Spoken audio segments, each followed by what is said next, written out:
Hyderabad cantonment BRS MLA Lasya Nanditha మృతి పట్ల శాసనసభ సంతాపం ప్రకటిస్తూ సీఎం రేవంత్ రెడ్డి సంతాప తీర్మానాన్ని ప్రవేశపెట్టారు. ఈ సందర్భంగా లాస్యానందిత భవిష్యత్తు ఉజ్వలంగా ఉంటుందని ఆశించామని, కానీ ఆమె ఎమ్మెల్యేగా ఎన్నికైన కొద్ది రోజులకే మరణించడం బాధాకరమని కేటీఆర్ భావోద్వేగానికి లోనయ్యారు. కేసీఆర్ నాయకత్వంలో సాయన్న కంటోన్మెంట్ అభివృద్ధికి కృషి చేస్తారని గుర్తు చేశారు. ఇదే శాసనసభలో కేసీఆర్ సాయన్న సంతాప తీర్మానం ప్రవేశపెట్టడమే కాకుండా ఆ కుటుంబానికి అండగా ఉంటామని హామీ ఇచ్చారని, 2018 ఎన్నికల్లో లాస్యానందితకు టికెట్ ఇచ్చి ఎమ్మెల్యేగా గెలిపించుకున్నామన్నారు. లాస్యానందిత మరణిస్తే తిరిగి వారి సోదరి నివేదితకు ఉప ఎన్నికల్లో అవకాశం ఇచ్చామని, దురదృష్టవశాత్తు ఓటమి పాలైందని చెప్పారు. ఆమెకు సంతాపంగా మాట్లాడాల్సి వస్తుందని ఎవరు ఊహించలేదన్నారు. సాయన్న కుటుంబానికి అండగా ఉంటామని భరోసా ఇచ్చామన్నారు. లేని ఈ సందర్భంలో మరి కేవలం ఈ ఒక్కరోజు మొత్తం కూడా సంతాప తీర్మానం మీదే అమ్మాయి గురించి మాట్లాడడానికి అందరికీ అవకాశం ఇచ్చినందుకు ముందుగా తమరికి ధన్యవాదాలు. అధ్యక్ష, నిజంగా కూడా కొన్ని సందర్భాలు దిగ్భ్రాంతిని కలిగిస్తాయి అధ్యక్ష.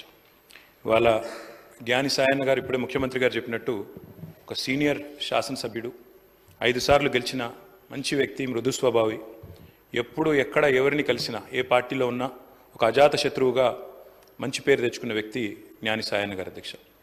గతంలో పెద్దలు కేసీఆర్ గారి నాయకత్వంలో సాయన్న గారు, మేము అందరం కూడా కలిసికట్టుగా నగరాభివృద్ధికి ఎన్నో రకాలుగా కంటోన్మెంట్ కానీ తర్వాత నగరంలోని వివిధ ప్రాంతాలకు సంబంధించి కానీ చాలా కమిట్మెంట్తో పనిచేసిన నాయకుడు సాయన్న గారు అధ్యక్ష. అధ్యక్ష, సాయన్న గారు అదేవిధంగా మా గౌరవ ముషీరాబాద్ శాసనసభ్యులు ముఠా గోపాల్ గారు చిరకాల స్నేహితులు అధ్యక్ష. దాదాపు దశాబ్దాల స్నేహం వారిద్దరిది కూడా. మీకు కూడా మంచి స్నేహితులు అధ్యక్ష వారు. నాకు బాగా గుర్తున్న సందర్భం అధ్యక్ష, 2015వ సంవత్సరం ఆనాడు జిహెచ్ఎంసీ ఎలక్షన్స్ వచ్చినప్పుడు సాయన్న గారు కోరిన ఒకే ఒక్క కోరిక, నేను కవాడిగూడ నుండి లాస్యానందిత గారిని నేను కార్పొరేటర్గా చూడాలనుకుంటా ఉన్నాను, మా మిత్రుడు గోపాల్ గారు కూడా పూర్తిగా మద్దతుగా ఉన్నారని చెప్పి మొదటిసారి ఆ రోజు వచ్చి అడిగితే కేసీఆర్ గారు కాదనకుండా వెంటనే అమ్మాయికి ఒక మంచి భవిష్యత్తున్న నాయకురాలు, మంచి యంగ్ లీడర్గా బాగా చదువుకున్న అమ్మాయి, మంచి అవకాశం ఇవ్వాలన్న ఉద్దేశంతో ఆనాడు కవాడిగూడ నుంచి కార్పొరేటర్గా గెలిపించుకోవడం జరిగింది అధ్యక్ష. కానీ నిజంగా కొన్ని సందర్భాలు ఎట్లా ఉంటాయి అధ్యక్ష అంటే, ఇప్పుడు సాయన్న గారి కుటుంబాన్ని చూస్తూ ఉంటే విధి నిజంగానే వారి మీద పగబట్టిందేమో అన్నంత తీవ్రంగా ఒకే ఒక్క సంవత్సరంలో మరి అటు సాయన్న గారు దుర్మరణం పాలు కావడం, ఆ తర్వాత అనుకోని మరి మమ్మల్ని అందరినీ కూడా విస్మయపరుస్తూ దిగ్భ్రాంతికి గురి చేస్తూ లాస్యానందిత గారు కూడా ఈ రోడ్ యాక్సిడెంట్లో చనిపోవడం, ఇవన్నీ కూడా అత్యంత ఆవేదన కలిగించే అంశాలు అధ్యక్ష. ఒకటే ఏడాది లోపల అటు తండ్రి ఇటు కూతురు చనిపోవడం అంటే ఆ కుటుంబంలో ఎంత విషాదం ఉంటుందో మనం ఊహించవచ్చు అధ్యక్ష.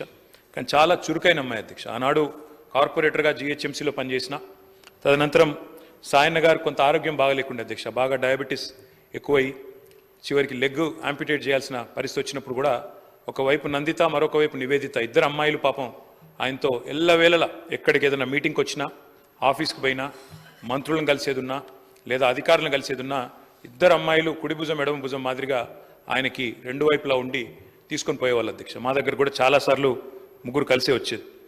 అట్లాంటి కుటుంబం సాయన్న గారు మరణించిన తర్వాత ఇదే శాసనసభలో అధ్యక్ష ఆనాడు కేసీఆర్ గారు ముఖ్యమంత్రిగా సంతాప తీర్మానం చెప్పడమే కాకుండా ఆ కుటుంబానికి అన్ని రకాలుగా అండగా ఉంటామని చెప్పి హామీ ఇచ్చిన హామీ ప్రకారమే ఆ రోజు మళ్ళీ లాస్యానందిత గారికి 2023లో జరిగిన శాసనసభ ఎన్నికల్లో మరి ఆనాడు పార్టీ నుంచి అవకాశం కూడా ఇవ్వడం జరిగింది అధ్యక్ష. ఇప్పుడే ముఖ్యమంత్రి గారు చెప్పినట్టు కంటోన్మెంట్లో సాయన్న గారు చేసిన సేవ, రాజకీయాలకు అతీతంగా కలిసి ఉండే మంచి వ్యక్తిత్వం, ఎన్నింటి వల్ల నందిత గారికి కూడా తప్పకుండా తండ్రి గారి ఆశీస్సులతో పార్టీ అండతో బ్రహ్మాండమైన మెజారిటీతో అమ్మాయి కూడా గెలిచింది అధ్యక్ష. బాధాకరం ఏమంటే సరిగా గెలిచిన కొద్ది కాలానికే మరి నల్లగొండలో మా పార్టీ సభ ఒకటి జరుగుతూ ఉంటే అక్కడికి నందిత గారు కూడా రావడం జరిగింది.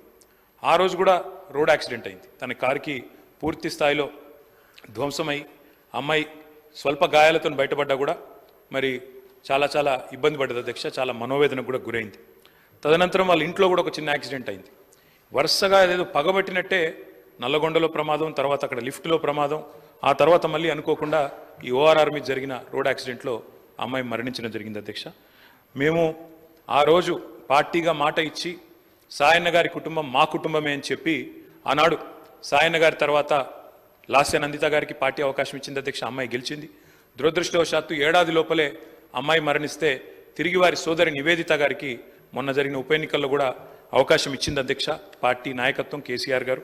కానీ దురదృష్టం ఉప ఎన్నికల్లో మొన్న మా పార్టీ ఓటమి పాలు కావడం జరిగింది అధ్యక్ష. నిజంగా కల్లో కూడా అనుకోలేదు. చురుకైన ఒక నాయకురాలు, మంచి వ్యక్తిత్వం, మంచి విద్యార్హతలు కలిగిన ఒక మహిళ ఈ శాసనసభలో అడుగుపెట్టిందని చెప్పి సంతోషపడ్డాం. భవిష్యత్తు ఉజ్వలంగా ఉంటుంది అమ్మాయికి అని చెప్పి ఆశించినాం. కానీ ఇదే సభలో ఆమె అడుగుపెట్టిన కొద్ది కాలానికే సంతాప తీర్మానం మీద మాట్లాడాల్సి వస్తుందనే ఆవేదన మాత్రం మా సభ్యులందరికీ ఉంది అధ్యక్ష. వారందరి మనోవేదన, ముఖ్యంగా మా గోపాలన్న గురించి అయితే ఆయన ఎంత బాధపడ్డారో నేను కళ్ళారా చూసిన అధ్యక్ష.